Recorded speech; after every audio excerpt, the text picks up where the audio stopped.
Get ready for the morning rush. A quick wrap of your news and weather. We'll start with Kristen Curry.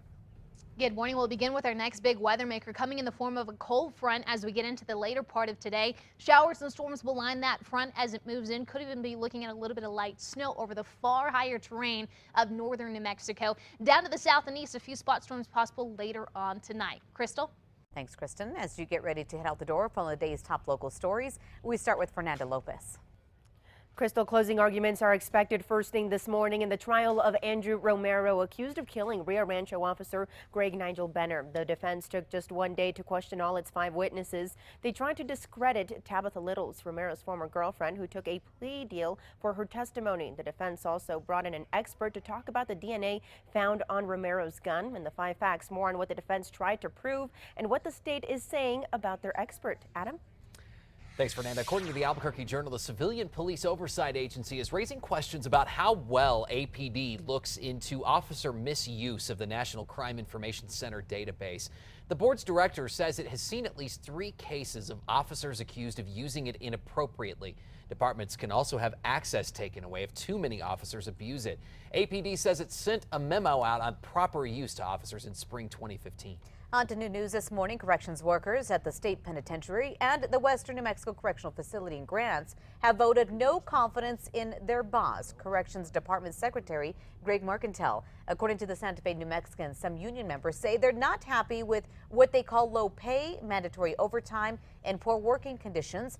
Mercantile raised the minimum pay for rookie officers from $12.61 to $16.43. The trial for an accused teen killer begins in just over 5 weeks now. This comes after Jeremiah King's attorney asked a judge for more time to handle his case. King is one of 6 accused of breaking into cars and homes when police say he fatally shot Stephen Garrick in his driveway last year.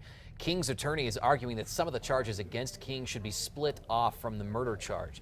King's trial begins October 31st. On to news from the Albuquerque Journal. A judge will allow attorneys suing the Archdiocese of Santa Fe to use a potent new tool. It's called aided in agency. Essentially, it allows lawyers to argue that the church gave the same type of authority that law enforcement and corrections officers have to its priests because it gives priests, quote, extraordinary power over parishioners. That means the Archdiocese could be held accountable for priest actions. A shooting threat at Albuquerque High School led investigators to a teenage boy. They say he posted on Facebook the threat, but later claimed it was a joke. APS tells us he will be suspended. It's not clear whether he'll face charges. Not correct video here, but we'll move on to the next story, too. Protesters in Charlotte are keeping up calls for justice and demanding to see video of the fatal police shooting of Keith Scott. Demonstrators clashed with police for a 3rd evening in a row yesterday, shortly before a mandatory midnight curfew took effect. Scott's relatives privately viewed footage of his killing on Thursday, and their attorney says he could not tell whether Scott was holding a weapon, as police claim.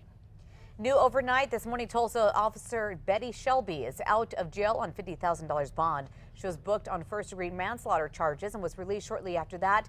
She fatally shot unarmed Terrence Crutcher after his SUV broke down in the middle of the road last week. His family this morning is saying their, quote, happy charges have been brought against her. Coming up in the 5 facts, how much time Shelby could face if she's convicted. Colin Kaepernick is now the most disliked player in the NFL. That's according to a new national poll by ePoll Marketing Research. The San Francisco 49ers quarterback was disliked a lot, that's a quote, by 29% of those polled. Kaepernick's been kneeling during the national anthem before NFL games, hoping to draw attention, he says, to the police treatment of African Americans. His protest landed him on the cover of the upcoming issue of Time magazine.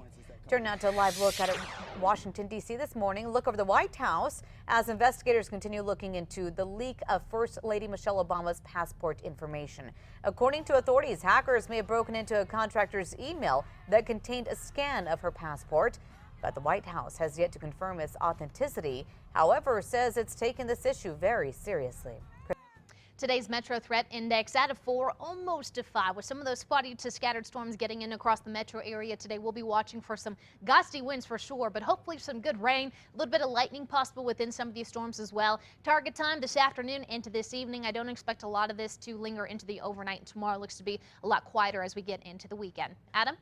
People living near Kirtland Air Force Base say drivers are using their neighborhood as a shortcut and it's dangerous. The Willowwood Homeowners Association started an online petition and sent out mailers. They want a gate to block through traffic from exiting one of the 3 entrances to the community. The city says studies will be needed, though, before recommending the best solution. 2 local organizations are teaming up to provide education to those 50 years old and up. Many people living in Corrales say they feel secluded and can't always make the drive downtown. So Village in the Village is bringing the education to them through the Osher Lifelong Learning Institute at UNM. It's kind of like a mini branch of the University.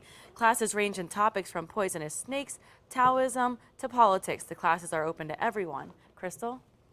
Happening now, there's a new way to stay up to date on the Albuquerque Rapid Transit project. People can now get weekly text messages or emails with the latest news and events surrounding the construction of the new bus system through the website. Construction recently started along Central Avenue. There's also an ART app. For details, head on over to our website, KRQE.com. Over to the traffic situation this morning just before the top of the hour, and we have no reports of any major tie-ups this morning. Things looking really good as we view the Big Eye there, and of course on the traffic map, free-flowing as well. New at 6, the city of Santa Fe is now installing smart parking meters. It's part of the massive overhaul of the parking in the city. The smart meters will replace the more than 1,100 coin-operated parking meters around the city.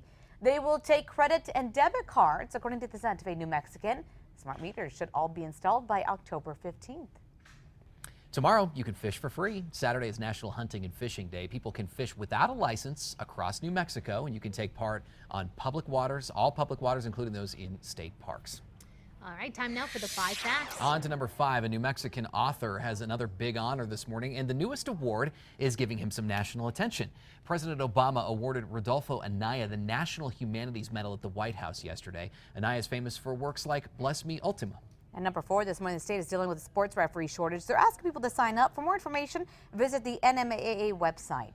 At number 3, cooler temps today, breezy to windy with spotty to scattered storms pushing west to east. On to number 2, the family of an unarmed black man shot and killed by police say they're happy the officer involved is now charged. Overnight, Tulsa police officer Betty Shelby turned herself in on manslaughter charges after shooting and killing Terrence Crutcher. If she is convicted, she faces between 4 years and life in prison. On to number 1 now, happening today. Closing arguments set to begin in the trial of accused cop killer Andrew Romero. Romero's attorney brought in an expert witness yesterday who said just because Romero's DNA was found on the handgun used in the shooting death of Rio Rancho officer Greg Benner does not mean he was necessarily the shooter. The prosecution maintains Romero shot the officer. You can follow today's closing arguments as we live stream them on our website, KRQE.com. See you on the other side of the break on Fox New Mexico. KRQE This Morning continues there.